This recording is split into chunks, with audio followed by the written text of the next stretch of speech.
Hi friends, welcome to my channel Vagdevi's art. Shri విశ్వావసునామ సంవత్సరం దక్షిణాయనం శ్రావణ మాసం వర్ష ఋతువు కృష్ణపక్షం. ఈరోజు బుధవారం అండి, ద్వాదశి పునర్వసు నక్షత్రం. ఈరోజు ద్వాదశి రోజు పునర్వసి నక్షత్రం వస్తే దాన్ని జయంతి ద్వాదశి అంటారు. ఈరోజు విష్ణు ఆరాధన చేయడం చాలా మంచిది. అలాగే శ్రీరామ జయరామ జయ జయ రామ అనే నామాన్ని జపిస్తూ దినచర్య ప్రారంభిస్తే పనులు విజయవంతం జరుగుతాయి. అలాగే ఈరోజు జయంతి ద్వాదశి కాబట్టి ఈరోజు చేసే నదీ స్నానాదులు దానాలు అనంత పుణ్యఫలాన్ని ఇస్తాయి అండి. ఇంకా ఈరోజు విష్ణు సహస్రనామాన్ని జపించడం, తులసి అర్చన చేయడం, అలాగే ఈరోజు ఒక్కరికైనా అన్నదానం చేయడం చాలా మంచిది అండి. అలాగే ఈరోజు సాయంత్రం త్రయోదశి వస్తుంది అండి. ఈరోజు ఎవరైతే ప్రదోష వ్రతం అంటే ఈ రోజంతా మార్నింగ్ అంతా ఉపవాసం ఉండి సాయంత్రం శివుణ్ణి విశేషంగా పూజిస్తారో వారికి శివానుగ్రహం అనేది కలుగుతుంది అండి. ఇక ఈరోజు నక్షత్రపరంగా చూసుకుంటే పునర్వసు నక్షత్రం కాబట్టి రామరక్షా స్తోత్రాన్ని పారాయణ చేయడం మంచిది.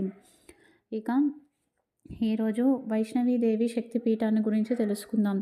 అష్టాదశ శక్తిపీఠాలలో వైష్ణవీదేవి శక్తిపీఠం 15వ శక్తిపీఠం అండి. ఇది హిమాచల్ ప్రదేశ్లో ఉంది అండి.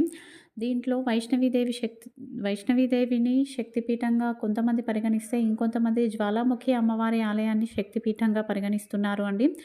అలాగే ఇక్కడ సతీదేవి నాలుక పడింది అని ప్రతీతి అండి. అగ్ని ఎప్పుడు పైనకే ప్రవహిస్తుంది, నీరు ఎప్పుడు పల్లానికి ప్రవహిస్తుంది. అదేవిధంగా మన శరీరంలో అగ్ని ఉంటుంది. అందరిలో ఉన్న శక్తి పరాశక్తి అని తెలియజేయడం కోసం ఈ జ్వాలాముఖి అమ్మవారి శక్తిపీఠం ఉందండి. ముఖ్యంగా ఇక్కడ కర్కాటక రాశి వారు దీన్ని దర్శించుకోవడం వల్ల అనుకూలమైన ఫలితాలు లభిస్తాయి. ఒకవేళ కుదరని వాళ్ళు ఇంట్లో అమ్మవారి ఫోటో ఏర్పాటు చేసుకొని లలిత సహస్రనామం జపించినా కూడా ఫలితం ఉంటుంది. ఇక ఈరోజు రాశి ఫలాలండి. ముందుగా మేషరాశి వారికి ఈ రోజంతా అనుకూలంగా ఉంది అండి. సాయంత్రం 6 గంటల వరకు కూడా అనుకూలంగా ఉంది.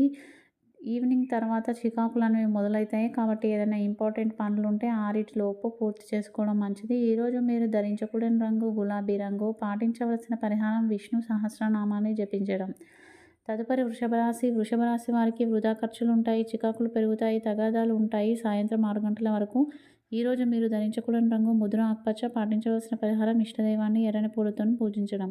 తదుపరి మిథున రాశి వారు ఎదుటి వారిని అంచనా వేస్తారు అంటే ఆర్థిక స్థితిగతులు మెదుగుగా ఉంటాయి, అలసట ఎక్కువగా ఉంటుంది. ఈరోజు 6 గంటల లోపు. ఈరోజు మీరు ధరించుకున్న రంగు నలుపు రంగు. పాటించవలసిన పరిహారం చంద్రశేఖర అష్టకాన్ని పారాయణ చేయడం. తదుపరి కర్కాటక రాశి వారికి 6:30 వరకు విసుగ్గా చిరాగ్గా ఉంటుంది. 6:30 తర్వాత ఆర్థిక వెసులుబాటు ఉంటుంది, మంచి ఆలోచనలు చేస్తారు. ఈరోజు మీరు ధరించకూడని రంగు ఎరుపు రంగు. పాటించవలసిన పరిహారం నవగ్రహ స్తోత్రాన్ని పారాయణ చేయడం. తదుపరి సింహరాశి వారికి ఆధ్యాత్మిక చింతన ఉంటుంది అండి. ప్రయాణాలు చేస్తారు, జీవిత భాగస్వామి తోడ్పాటు లభిస్తుంది, కాలం అనుకూలంగా ఉంది. ఈరోజు ఆర్థిక ఆరోగ్య విషయాల్లో జాగ్రత్త వహించండి. ఈరోజు మీరు ధరించుకున్న రంగు బూడిద కలర్. పాటించవలసిన పరిహారం విష్ణు సహస్రనామాన్ని జపించడం. కన్యారాశి వారికి ఉదయం కన్నా మధ్యాహ్నం కన్నా సాయంత్రం మెరుగ్గా ఉంది అండి. ప్రతి అవకాశాన్ని సద్వినియోగం చేసుకుంటారు, లౌక్యంతో వ్యవహరిస్తారు. వృత్తి ఉద్యోగ వ్యాపారాలు సజావుగా సాగుతాయి. ఈరోజు మీరు ధరించుకున్న రంగు వంకాయ రంగు. పాటించవలసిన పరిహారం హనుమాన్ చాలీసా పారాయణ చేయడం. తదుపరి తులారాశి వారికి ఈ రోజంతా సాఫీగా సాగిపోతుందండి. చిన్నపాటి తగాదాలు ఉంటాయి, ఉన్నా కూడా మీదే పైచేయిగా నిలుస్తుంది. అగ్రిమెంట్స్ విషయాల్లో జాగ్రత్త వ్యవహరించండి. ఈరోజు మీరు ధరించకూడని రంగు తెలుపు రంగు. పాటించవలసిన పరిహారం దుర్గా అమ్మవారి స్తోత్రాన్ని పారాయణ చేయడం.